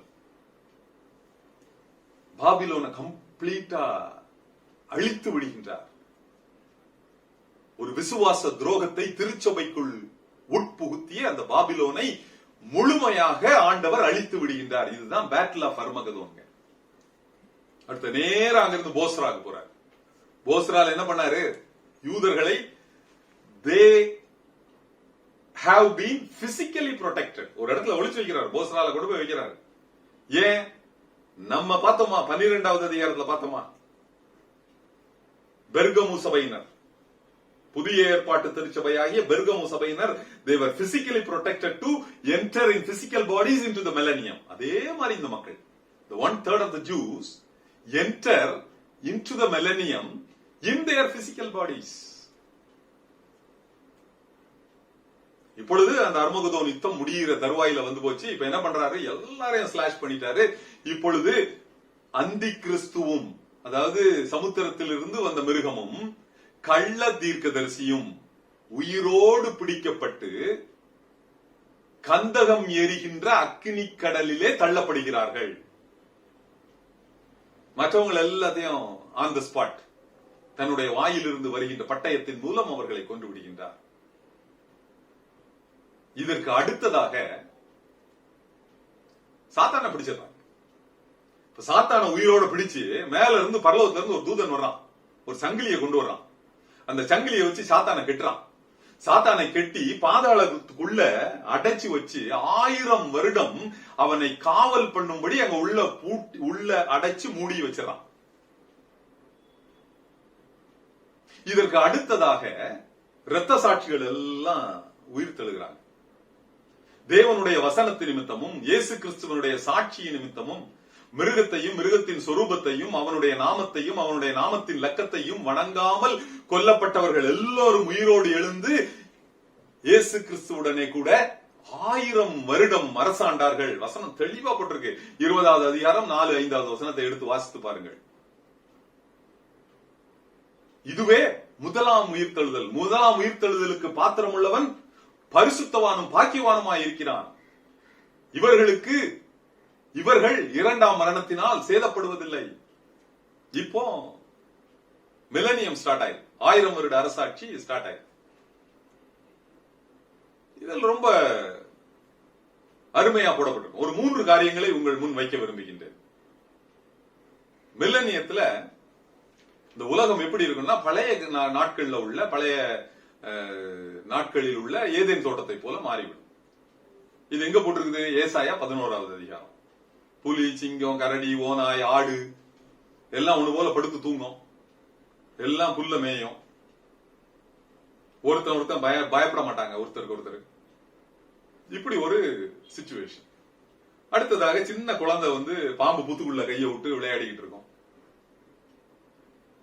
என்னுடைய பரிசுத்த பர்வதமெங்கும் தீங்கு செய்வார் இல்லை, கிடையாது, யாரும் கிடையாது, ஒண்ணும் பண்ண முடியாது. இப்படி ஒரு ஏசாயா 11ல இந்த மில்லனியம் எப்படி இருக்குன்னு போடப்பட்டிருக்கும். இரண்டாவதாக என்ன சொல்றாரு, ஏசாயா 65வது அதிகாரம் 17வது வசனத்துல இருந்து கடைசி வரைக்கும் வாசித்து பாத்தீங்கன்னா, இதோ நான் புதிய வானத்தையும் புதிய பூமியையும் படைப்பேன். அதுல என்ன போட்டிருக்கோம், அந்த புதுசா பிசிக்கல் பாடிஸ்ல என்டர் பண்றாங்க பாருங்க. they will all bear children, அவர்கள் குழந்தைகளை பெற்றெடுப்பார்கள். சோ அவர்களுக்கு they were given the independence to accept or reject the gospel. அதனாலதான் வசனம் என்ன போட்டிருக்கோம், 100 வயது சென்ற பாவியோ சபிக்கப்படுவான். அற்ப ஆயுசுள்ள பாலகனை நம்ம பார்க்க முடியாதுங்க. 100 வயது சென்ற கிழவனையும் நம்ம வாலிபன்னு தான் சொல்லுவோம். என்னுடைய ஜனங்கள் அவனுடைய வீட்டை கட்டிக்கிட்டு அவன் பின்னால திராட்சை தோட்டத்தை வச்சுட்டு அவனுடைய பலனை அவனை புசிப்பான். யாரை ஏமாத்த மாட்டான், லஞ்சம் வாங்க மாட்டான், தப்பு பண்ண மாட்டாங்க.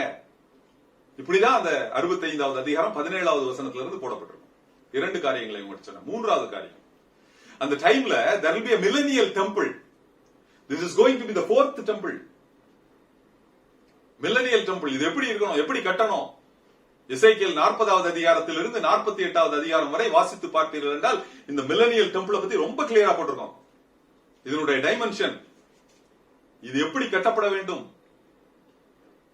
வாசல்கள் எப்படி இருக்கணும், இதுல நம்ம எல்லாம் வந்து அவரை ஆராதிக்க போகும்போது கெஸ்ட் ரூம் எப்படி இருக்கும், எங்க சமைக்கணும், எங்க தகன பலி இடணும், எங்க அந்த தகன பலியை கழுவணும், ஆசாரியர்கள் எங்க தங்கணும், காவற்காரர்கள் எங்க இருக்கணும், பாட்டு பாடுறவங்க எங்க இருக்கணும், அவர்கள் எந்த குடும்பத்தினரா இருக்கணும், ரொம்ப கிளியரா ஸ்பெல்ட் அவுட். கிழக்கு வாசல் மாத்திரம் மூடப்பட்டிருக்கும், ஏன்னா ஆண்டவர் அந்த வாசலோடு பிரவேசித்ததுனால அந்த வாசல் மூடியே தான் இருக்கணும். வாரம் தோறும், ஓய்வு நாள் தோறும், மாதம் தோறும் தாவீது வந்து என்னோடு கூட அந்த மண்டபத்துல வந்து சாப்பிடுறதுக்கு வருவான். அப்ப மாத்திரம் அந்த உட்பிரகாரத்தில் உள்ள அந்த வாசல் திறக்கப்பட்டு நானும் அவனும் சேர்ந்து சாப்பிடுவோம். போட்டிருக்கு, பைபிள்ல போட்டிருக்குது. ஆராதிக்க வரக்கூடிய மக்கள் சவுத் கேட்ல வந்தா நார்த் கேட்ல போனோம், நார்த் கேட்ல வர்றவன் சவுத் கேட்ல போனோம். யெகோவா ஷம்மாவாகிய ஆண்டவர் அங்கு நம்மோடு வாசம் செய்வார் என்று போடப்பட்டிருக்கின்றது. இப்படி மில்லனியல் டெம்பிளை பத்தி டைமென்ஷன் வைஸ் போடப்பட்டிருக்கும். இப்படிப்பட்ட 3 காரியங்கள் அந்த மில்லனியம் போது நிறைவேறும். இப்பொழுது அந்த 1000 வருட அரசாட்சி முடிகின்றது. சாத்தான் தன்னுடைய அந்த காவலில் இருந்து விடுதலை பண்ணப்படுகின்றான். அவன் ஒரு பெரிய மறுபடியுமாக ஒரு பெரிய கூட்டத்தை கூட்டி பரிசுத்த நகரமாகிய எருசலேமை சுற்றி பாளையம் இறங்குகின்றான். ஆண்டவர் வானத்திலிருந்து அக்கினியை அனுப்பி அந்த மக்கள் எல்லோரையும் பட்சித்து போட்டு சாத்தானை பிடிச்சு உயிரோட அந்த கந்தகம் எரிகின்ற அக்கினி கடலில் யாரு இவங்க 2 பேரும் தள்ளப்பட்டாங்க பாருங்க, அந்த இடத்துல இவனையும் தூக்கி போட்டுறாரு. இதற்கு அடுத்ததாக மரணமடைந்த மற்றவர்கள் இப்பொழுதுதான் உயிர் தழுகிறாங்க. யாரு இவர்கள்? துன்மார்கள், பாவிகள். இவங்க எல்லாம் என்னது பண்றாங்க? இப்போ they have to face the judgment. வெள்ளை சிங்காசன நியாய தீர்ப்பு, white throne judgment. மரித்தோராகிய சிறியோரையும் பெரியோரையும் நிற்க கண்டேன். புஸ்தகங்கள் திறக்கப்பட்டன, ஜீவ புஸ்தகம் திறக்கப்பட்டது. அவனவனுடைய கிரியைகளின்படி அவனவனுக்கு பலன் அளித்தார். ஜீவ புஸ்தகத்தில் பேர் எழுதாமல் காணப்படுகிறவனவனோ அவனை தூக்கி அக்னி கடல்ல போடுறாரு. இதுதான் 2ஆம் மரணம். இப்பொழுது மரணம், பாதாளம் எல்லாம் ஒப்புவிக்கப்பட்டன. சமுத்திரம் தன்னில் மரித்தோரை ஒப்புவித்தது. முடிஞ்சு போச்சு. there is no more death after white throne judgment. இதற்கு அடுத்ததாக புதிய வானம், புதிய பூமி, புதிய எருசலேம். இப்பொழுது நீங்க நல்லா கவனிக்கணும். இப்போ ஒரு தூதன் வர்றார். அந்த தூதன் வந்து என்ன சொல்றாரு? யோவான்ட்ட, இங்க வா, உனக்கு ஆட்டுக்குட்டியானவரின் மனைவியாகிய மணவாட்டியை நான் உனக்கு காண்பிப்பேன். இப்பதாங்க 1000 வருடம் முடிஞ்சு இந்த ஒயிட் த்ரோன் ஜட்ஜ்மென்ட் முடிஞ்ச பிறகுதான் நாம் இயேசு கிறிஸ்துவுக்கு மணவாட்டியாக மாற்றப்படுகின்றோம். இப்ப அப்படி பார்க்கிறாரு, பரலோகத்திலிருந்து புதிய எருசலேமானது தன்னுடைய புருஷனுக்காக அலங்கரிக்கப்பட்ட மணவாட்டியை போல கீழே வருது. ஆண்டவரும் தன்னுடைய ஜனங்களுக்காக, ஜனங்களோடு வாசம் செய்வதற்காக கீழே வந்துடுறார். இப்ப அந்த புதிய எருசலேமுக்கு இன்னும் கொஞ்சம் கூடிய ஒரு 2 விவரங்களை நான் உங்கள் மத்தியில் கூறிக்கொள்ள விரும்புகின்றேன். அதுல 12 வாசல்கள் உண்டு. அந்த 12 வாசல்களுக்கும் அந்த 12 இஸ்ரவேல் சந்ததியாருடைய பெயர். அந்த இஸ்ரவேல் சந்ததியார் யார்? நம்ம ஏற்கனவே பார்த்தோம். அதனாலதான் நம்ம என்ன சொல்றோம், புதிய எருசலேம்ங்கிற அந்த ஸ்டேட்டஸ் வாங்கிக்கிறோம். அந்த புதிய எருசலேம் யாருக்கு கொடுக்கிறார் ஆண்டவர்? பிலடெல்பியா சபை. நான் உனக்கு கொடுப்பேங்கிறார். அதனால புதிய எருசலேம்ங்கிறது யாரு? நாம் தான், திருச்சபை. அந்த திருச்சபையினுடைய நாமங்கள் தான் அந்த 12 வாசல்களில் பதிக்கப்பட்டிருக்கின்றது. அடுத்ததாக அந்த மதில்களை சுற்றிலும் 12 அஸ்திபார கற்கள் இருக்கின்றது. அங்க யாருடைய பெயர் எழுதப்பட்டிருக்கின்றது? அப்போஸ்தலர்களுடைய பெயர். யார் அந்த அப்போஸ்தலர்கள்? நாம், திருச்சபை. வெளிப்படுத்தல் 18வது அதிகாரம் 20வது வசனத்தை எடுத்து வாசிப்பீர்கள் என்றால் அங்க என்ன போட்டிருக்கோம்? பரிசுத்தவான்களாகிய அப்போஸ்தலர்களே அப்படின்னு போட்டிருக்கோம். அப்ப யாரு பரிசுத்தவான்கள்? யாரு? இரத்த சாட்சிகளாக மரித்தவர்கள். இப்ப அவர்களுக்கு என்ன பெயர் கொடுக்கிறாங்க? அப்போஸ்தலர்கள். அப்படி என்றால் திருச்சபையில் உள்ள இரத்த சாட்சிகள் தான் அந்த அஸ்திபார கற்கள். அடுத்ததாக அங்க தேவாலயம் கிடையாது. ஏனென்றால் ஆட்டுக்குட்டியானவரே அந்த ஆலயம். அங்கு சூரியனும் சந்திரனும் கிடையாது. ஏன் கிடையாது? ஆட்டுக்குட்டியானவரே அதற்கு உள்ள வெளிச்சம். அந்த எருசலேம், புதிய எருசலேமானது ஃபுல்லா அப்படியே கோல்டன், பொன்னினால் நிறைந்திருக்கும். ஜீவ நதி ஓடும், ஜீவ தண்ணீர் ஓடும், ஜீவ அப்பம் கிடைக்கும், ஜீவ விருட்சம், 12 விதமான கனிகளை கொடுக்கக்கூடிய ஜீவ விருட்சம். இப்படி எல்லாவற்றையும் சொல்லிவிட்டு ஆண்டவர் சொல்றாரு, the time has come. இதோ சீக்கிரமாய் வருகிறேன். அவ்வளவுதான். இனிமே there is no time for you.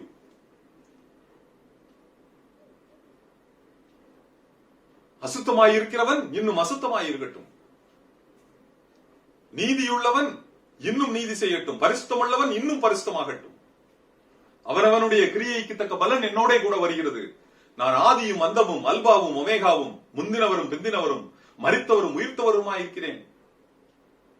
இந்த தீர்க்க தரிசன வசனங்களை கேட்கிறவனும் பாக்கியவான், வாசிக்கிறவனும் பாக்கியவான், கைக்கொள்ளுகிறவனும் பாக்கியவான். ஆனால் இந்த தீர்க்க தரிசன வசனத்திலிருந்து ஒரு வார்த்தையை கூட நீங்க கூட்ட முடியாது. அப்படி யாராவது கூட்டி பேசுவார்கள் என்றால் அவர்கள் மேல் ஆண்டவர் வரக்கூடிய வாதைகளை கூட்டுவார். ஒருவேளை குறைத்து பேசுவார்கள் என்றால், ஒருவேளை இந்த வெளிப்படுத்தின விசேஷத்தையே நம்ம கைவிட்டு அதை ஃபாலோவே பண்ணல அப்படின்னா ஆண்டவர் என்ன சொல்றாரு? இதெல்லாம் வேண்டாங்க, இது வெளிப்படுத்தின விசேஷம் புரியவே செய்யாது, அதை விட்டுருங்க அப்படின்னு சொன்னா அவர் என்ன சொல்றாரு? அவனுடைய பெயரை நான் ஜீவ புஸ்தகத்திலிருந்து எடுத்து போட்டுருவேங்கிறார். ஆக இந்த புஸ்தகமானது இன்று இந்த திருச்சபையினருக்கு கொடுக்கப்பட்டிருக்கின்ற ஒரு விசேஷித்த ஒரு அன்பளிப்பு என்று நான் எடுத்துக்கொள்கின்றேன். மும்பை பட்டணத்தில் இப்படிப்பட்ட வார்த்தைகளை, வசனங்களை கேட்பதற்கு ஆண்டவர் உங்களுக்கு கிருபையாக இறங்கி இருக்கின்றார். உங்கள் மூலம் இந்த மும்பை பட்டணத்தை சந்திக்க விரும்புகின்றார். உங்களுடைய சந்ததியை தயார்படுத்த விரும்புகின்றார். உங்களை ஆயத்தப்படுத்த விரும்புகின்றார். திருச்சபையை ஆயத்தப்படுத்த விரும்புகின்றார். இது உங்கள் மேல் விழுந்த கடமை. இப்படி இந்த புஸ்தகம் முடிகின்றது. கடைசியாக I want to give a little piece of advice. The time is up. கடவுள் வருவதற்குள்ளே எல்லா காரியங்களும் நிறைவேறி வருகின்றன. ஏறத்தாழ நான் 20 வருடங்களாக இந்த வெளிப்படுத்தின விசேஷத்தை நான் தியானித்து வருகின்றேன். Almost we are in the brim. எப்படி சொல்றீங்க? Where are we today? ஏசாமி என்ன சொன்னாரு? யுத்தங்களையும் யுத்தத்தின் செய்திகளையும் கேள்விப்படுவீர்கள். ஜனத்துக்கு விரோதமாக ஜனமும், ராஜ்யத்துக்கு விரோதமாக ராஜ்யமும் எழும்பும். இவையாவும் சம்பவிக்க வேண்டியதே. ஒருவரும் கலங்காதபடிக்கு எச்சரிக்கையாயிருங்கள். இது முடிவல்ல ஆரம்பம். This is only a beginning of an end. இன்று இஸ்ரவேல் தேசத்தை சுற்றி பார்த்தீர்கள் என்றால் 3 battles are ready. They are on the verge of bursting out. The first battle, Isaiah 17 எடுத்து வாசித்து பாருங்க. தமஸ்கு பாழான மண்மேடாகும். என்னத்துக்காக அப்படி சொல்லி இருக்கிறாரு? ஒருவேளை 2 ராஜாக்கள் 7வது 6வது அதிகாரத்துல இருந்து 8வது அதிகாரம் வரை வாசித்து பார்த்தீர்கள், அதனுடைய பேக்ரவுண்ட் தெரியும். இன்று இஸ்ரவேல் 1967ல 6 டே வார்ல கோலன் ஹைட்ஸ் என்ற ஒரு பகுதியை பிடித்து வச்சிருக்காங்க. That's a strategic military spot. கலிலேயா கடலுக்கு அப்பர் பார்ட், அப்பர் போர்ஷன். சிரியாவுக்கு 1967க்கு முன்பு சிரியா கூட இருந்தது. ஆனா அதை பிடிச்சு வச்சுக்கிடுச்சு. அதாவது 1967 வார்ல 4 போர்ஷனை பிடிச்சது. ஒண்ணு மவுண்ட் சினாயை பிடிச்சது, அடுத்தது வெஸ்ட் பேங்க பிடிச்சது, அடுத்து காசா ஸ்ட்ரிப் பிடிச்சது, அடுத்து கோலன் ஹைட்ஸ் பிடிச்சது. இந்த கோலன் ஹைட்ஸ் தவிர்த்து மற்ற எல்லாத்தையும் கொடுத்துருச்சு. ஏன்னா ஹெவி யூஎன் பிரஷர். பட் இந்த கோலன் ஹைட்ஸ் விட மாட்டாங்க. ஏன் அப்படின்னா அந்த கோலன் ஹைட்ஸ் விட்டா ஐசாயா 17 ஃபுல்ஃபில் ஆயிடும். பட் ஆண்டவர் என்ன சொல்றாரு? It has to be fulfilled. One day or the other it will happen. இந்த ஐசாயா 17 உடைய immediate fulfilment will happen through the fulfillment of Psalm 83. ஆசாபுக்கு எவ்வளவு வருஷங்களுக்கு முன்பாக அந்த ஆண்டவர் அந்த தீர்க்க தரிசனத்தை சொல்லி இருக்கின்றார். என்ன தீர்க்க தரிசனம்? இதை கண்ட அடுத்த நிமிஷம் எல்லா அரபு தேசங்களும் சேர்ந்து இஸ்ரவேலுக்கு விரோதமாக வரும். ஆகாரியர் ஈஜிப்ட், ஏதோமியர், மோவாபியர், அம்மோனியர், ஜோர்டான், இஸ்மவேலர் சவுதி அரேபியா, பெலிஸ்தியர் காசா ஸ்ட்ரிப், தீரு கேபாலர் லெபனான். இப்படிப்பட்ட நீங்க ஒருவேளை சங்கீதம் 83 எடுத்து பாத்தீங்கன்னா இந்த எல்லா ஜாதிகளும் போடப்பட்டிருக்கும். இந்த எல்லா ஜாதிகளும் இந்த தேசங்கள். அமலேக்கியர், வில்டர்னஸ் ஆஃப் சீன், ரெவிதீம் பள்ளத்தாக்குல முதல் இஸ்ரவேலர்கள் எகிப்தில இருந்து கிளம்பும் போது அங்க அமலேக்கியர் பிரச்சனை பண்ண இடம். இப்படி எல்லாரும். அடுத்து அசீரியர்கள், பாபிலோனை தட்டி விட்டாரு. அடுத்து அசீரியர்கள் மாத்திரம். அசீரியர் எங்க இருக்கிறாங்க? ஈராக்ல. இது மெசபடோமியான்னு போட்டிருக்கோம் பைபிள்ல. சினையார் தேசம். அந்த காலத்துல ஈராக்ல 2 இடம் வருது, 2 போர்ஷன் வருது. ஒன்னு அசீரியன்ஸ், ஒன்னு பாபிலோனியன்ஸ். இப்படி இவங்க எல்லாம் சேர்ந்து ஆண்டவருக்கு விரோதமாக, அந்த இஸ்ரவேல் தேசத்துக்கு விரோதமா வரும்போது ஆசாப் என்ன சொல்றாரு? ஆண்டவரே, இந்த யுத்தத்தை நீங்க 2 விதமா பண்ணணும். மீதியானியர்களுக்கு அன்னைக்கு பண்ணீங்க தெரியுமா? அது மாதிரி பண்ணுங்க. அடுத்தது கீசோன் ஆற்றண்டையில பண்ணீங்க தெரியுமா? அது மாதிரி பண்ணுங்க அப்படிங்கிற. அப்ப என்னது அது? நியாயாதிபதிகள் 5:20 எடுத்து வாசித்து பாருங்க. நட்சத்திரங்கள் தங்கள் அயனங்களில் இருந்து சிசராவோட யுத்தம் பண்ணிட்டு, வானத்திலே யுத்தம் பண்ணிட்டு, வானத்திலே யுத்தம் உண்டாயிட்டு. இது என்னது? This is going to be a Star Wars. இரண்டாவதாக என்ன சொல்றாரு? மீதியானியருக்கு பண்ணீங்க தெரியுமா? மீதியானியர் எப்படி பண்ணாரு? எருபாகாலாகிய கிதியோன் எப்படி பண்ணா? முதல்ல மீதியானியர்களோட யுத்தம் பண்றதுக்கு 32,000 பேரை கூட்டு போனான். ஆண்டவர் சொன்னா, இதெல்லாம் வேலைக்கு ஆகாது. இப்படி பண்ணா நீ என்ன பண்ணுவ? நீ உன்னுடைய நீ என்னாலதான் ஜெயித்தேன்னு சொல்லிடுவ. கூட்டு ஆளை குறை. நாய் நக்கி குடிப்பது போல யாரு குடிக்கிறானோ அவனை மாத்திரம் பிக்கப் பண்ணு. 300 பேரை வச்சு அந்த யுத்தத்தை வெல்லுவாரு. அதே மாதிரி பண்ணுங்க சாமி அப்படின்பாரு. பெரிய ஒரு யுத்தங்க. இந்த யுத்தத்தின் மூலம் ஆதியாகமம் 15:18 ஆண்டவர் ஆபிரகாமுக்கு பிராமிஸ் பண்ண மாதிரி சொல்லுவாரு, உடன்படிக்கை பண்ணுவாரு. உனக்கு எங்க இருந்து? நைல் நதியிலிருந்து ஐப்ராத் நதி வரைக்கும் உனக்கு தான் அப்படிம்பாரு இஸ்ரவேல் தேசத்தை. அப்படி பெரிய ஒரு கண்ட்ரியா மாறிடும். எப்போ? சாம் 83 ரிசல்ட். அப்ப இதெல்லாம் சுத்தி பார்த்துக்கிட்டு இருக்கிறவன் சும்மா இருப்பானா? எசேக்கியேல் 38 காக் மெகாக் வார் அப்படிம்பாங்க. இப்போ ஒரு 3 கண்ட்ரி சேர்ந்து வருவான். யாரு? Russia, Turkey, Iran. ரஷ்யாவை எப்படி போட்டிருக்கோம்? மாகோகு. இதனுடைய தலைவன் யாரு? கோகு. மேசேக் தூபால்னா யாரு? டர்க்கி. பெர்ஷியானா யாரு? ஈரான். இந்த 3 பேரும் சேர்ந்து இஸ்ரவேல் மலையில வருவாங்க. நானே தான் கூட்டு வருவாங்கிறார் ஆண்டவர். வா, கடைசி நாள்ல வா. எப்ப வருவானா? இஸ்ரவேல் தேசமானது மதில் இல்லாத பட்டணங்களாக குடியிருக்கும் பொழுது. இன்னைக்கு இஸ்ரவேலை சுற்றிலும் மதில். அந்த சங்கீதம் 83க்கு பிறகு மதிலே தேவையில்லை. கொள்ளை பொருள்களால் அந்த தேசம் நிறைந்திருக்கும். அப்படி இருக்கும் போது அடுத்தது என்ன சொல்றாரு? என் மக்கள் தேசத்தின் மையத்தில் குடியிருக்கும் பொழுது. நைல் நதியிலிருந்து ஐப்ராத் நதியோட சென்டர் எங்க இருக்குன்னா ஜோர்டான்ல இருக்கு. அப்படி இருக்கும் போது இந்த 3வது யுத்தம் நடக்கும். அந்த யுத்தத்தில் உள்ள ஆயுதங்களை எரிப்பதற்கே 7 வருஷம் ஆகுமாங்க. அந்த யுத்தத்தில் உள்ள பிணங்களை அடக்கம் செய்வதற்கு 7 மாசம் ஆகுமா. அந்த பள்ளத்தாக்குக்கு பெயர் ஆமோனா பள்ளத்தாக்கு. இப்படி எல்லா காரியங்களும் ஆல்மோஸ்ட் இந்த பிரிம் வரிசையா Isaiah 17, Psalm 83, Ezekiel 38, everything is at the brim, everything is ready. ஒரு சின்ன ட்ரிகர் பண்ணா போதும், the world will come to an end. கடவுள் உங்களையும் என்னையும் பார்த்து இந்த நல்ல நாளில் அழைப்பு கொடுக்கின்றார். ஒரே வழிதாங்க, ஒரே வழிதான். சகரியால் என்ன சொல்றாரு? நீ திரும்பு, நான் உங்ககிட்ட திரும்புறேன். நான் சொல்லும் போது நீ கேளாமல் இருந்த பாரு, அதே மாதிரி இப்ப நீ சொன்னாலும் நான் கேளாமல் இருப்பேன். நான் சொன்னதுதான். நான் மனம் திரும்புவதற்கு மாந்தன் அல்ல. இஸ்ரவேலின் ஜெயபலமானவர் பொய் சொல்வதில்லை. அவர் கூறியதை குறித்து மனஸ்தாபப்படுவதும் இல்லை. ஒரே ஒரு வழிதாங்க உண்டு, மனம் திரும்ப வேண்டும். The whole world has to repent. அதற்காக தான் இன்று இப்படிப்பட்ட ஆழமான சத்தியங்களை இந்த திருச்சபைக்கு ஆண்டவர் வெளிப்படுத்தி இருக்கின்றார். இது உங்கள் மேல் விழுந்த பாரமாகும். இந்த மும்பை பட்டணத்தை உங்கள் மூலம் சந்திக்க ஆண்டவர் விரும்புகின்றார். கண்களை மூடி தலைகளை தாழ்த்தி ஜெபிப்போம். எங்களை நேசிக்கும் நல்ல பிதாவே, இந்த நல்ல அருமையான காலை வேளையை காண கொடுத்த தயவிற்காக நாங்கள் நன்றியோடு உமக்கு ஸ்தோத்திரம் செலுத்துகிறோம். இன்றைய நாளிலும் நாங்கள் அநேக சத்தியங்களை வெளிப்படுத்தின விசேஷத்திலிருந்து அறிந்து கொண்டோம். திருச்சபையானது பரலோகத்திற்கு எடுத்துக்கொள்ளப்பட்டது. அதை தொடர்ந்து ஆட்டுக்குட்டியானவரின் கல்யாணம், அதற்கு அடுத்ததாக கல்யாண விருந்தை குறித்து சிந்தித்தோம். இதற்கு அடுத்ததாக அர்மகதோன் யுத்தத்தை குறித்து நாங்கள் பார்த்தோம். இதை தொடர்ந்து 1000 வருட அரசாட்சியை குறித்து நாங்கள் சிந்தித்தோம். அதை தொடர்ந்து வெள்ளை சிங்காசன நியாய தீர்ப்பு, அதை தொடர்ந்து புதிய வானம், புதிய பூமி, புதிய எருசலேமை குறித்து நாங்கள் பார்த்தோம். இப்படிப்பட்ட அருமையான சத்தியங்களை குறித்து நாங்கள் தெரிந்து கொள்ள நீர் பாராட்டிய கிருபைக்காக நன்றி செலுத்துகிறோம். ஆண்டவரே, மேலும் வேர் ஆர் வி டுடே என்பதை குறித்தும் நாங்கள் சிந்தித்தோம்.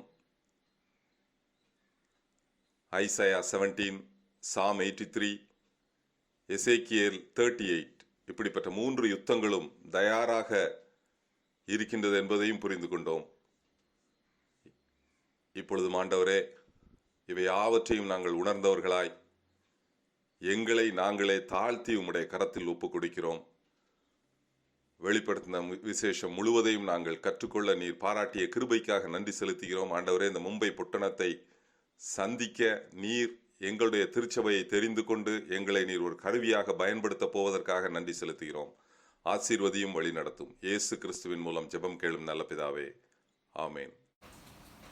வெளிப்படுத்தின விசேஷம் முழுவதையும் எளிய முறையில் நமக்கு கற்றுக் கொடுத்த அருமையான சகோதரர் விமல்குமார் அவர்களுக்கு திருச்சபையின் சார்பில், உங்கள் சார்பில், என்னுடைய சார்பில் நன்றிகளையும் வாழ்த்துக்களையும் தெரிவித்துக் கொள்கின்றோம். ஆண்டவர் அவர்களை தொடர்ந்து வல்லமையின் பாத்திரமாக, அநேக ஆயிரங்களுக்கு ஆசீர்வாதத்தின் பாத்திரமாக எடுத்து பயன்படுத்துவாராக. இறுதியாக யாவரும் சேர்ந்து எழுந்து நின்று கேட்ட செய்தியை மனதில் கொண்டவர்களாக கிறிஸ்து சபை பாமாலைகளில் 400வது பாடல், எருசலேம் என் ஆலயம், ஆசித்த வீடதே, நான் அதை கண்டு பாக்கியம் அடைய வேண்டுமே என்ற பாடலை யாவரும் சேர்ந்து எழுந்து நின்று பாடுவோம். கிறிஸ்து சபை பாமாலைகளில் 400வது பாடல்.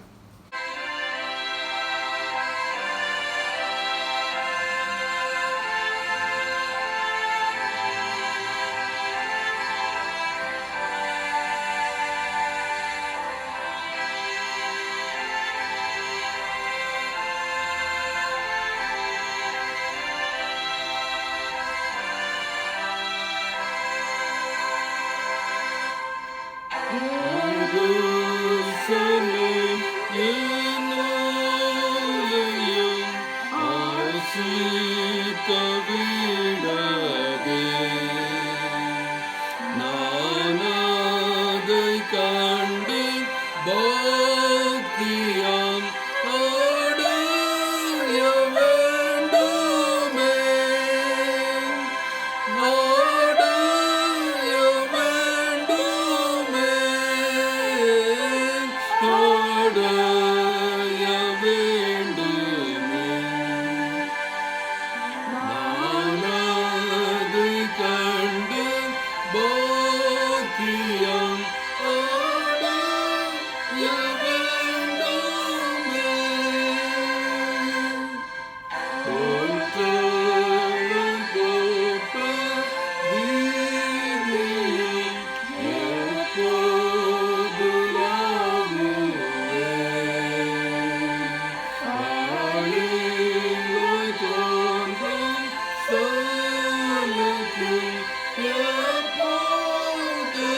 போய் புகழ்ந்து பாடுவோம்.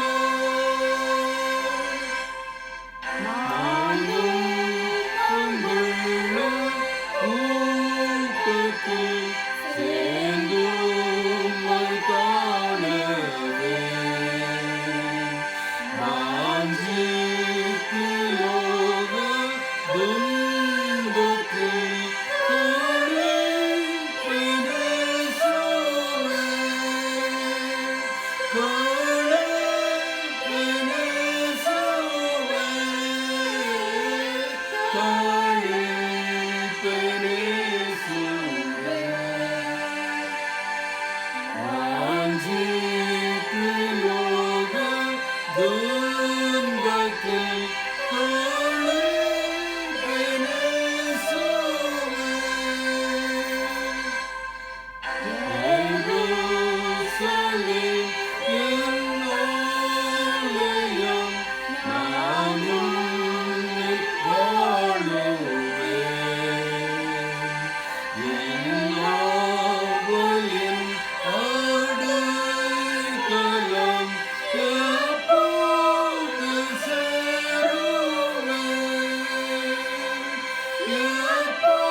கண்களை மூடி தலைகளை தாழ்த்தி இறைவனை நோக்கி பார்ப்போம்.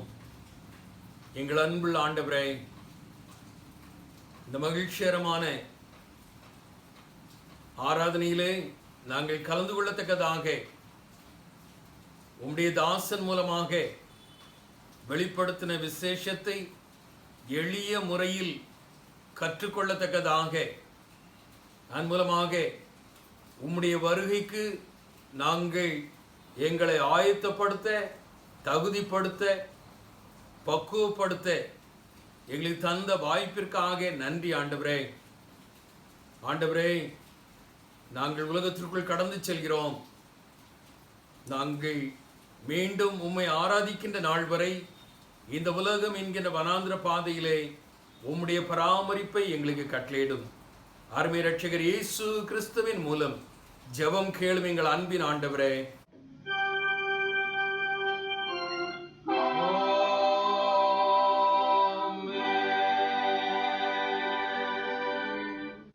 நம்முடைய ஆண்டவராகிய இயேசு கிறிஸ்துவின் கிருபையும் பிதாவாகிய தேவனுடைய அன்பும் பரிசுத்த ஆவியானவருடைய அந்யோன்ய ஐக்கியமும் கூற்றவும் இன்றும் என்றும் சதா காலங்களிலும் நம் அனைவரோடும் நம் திருச்சபையின் பணிகளோடும் நிறைவாக பரிபூர்ணமாக தங்கியிருப்பதாக.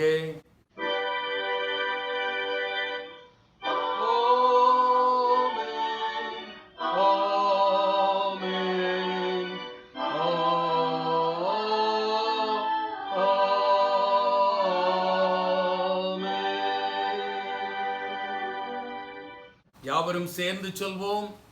என் ஆத்துமாவே கர்த்தரை தோத்துரி, என் முழு உள்ளமே பரிசுத்த நாமத்தை தோத்துரி. என் ஆத்துமாவே கர்த்தரை தோத்துரி, கர்த்தர் செய்த சகல உபகாரங்களை மறவாதே. ஆமீன்.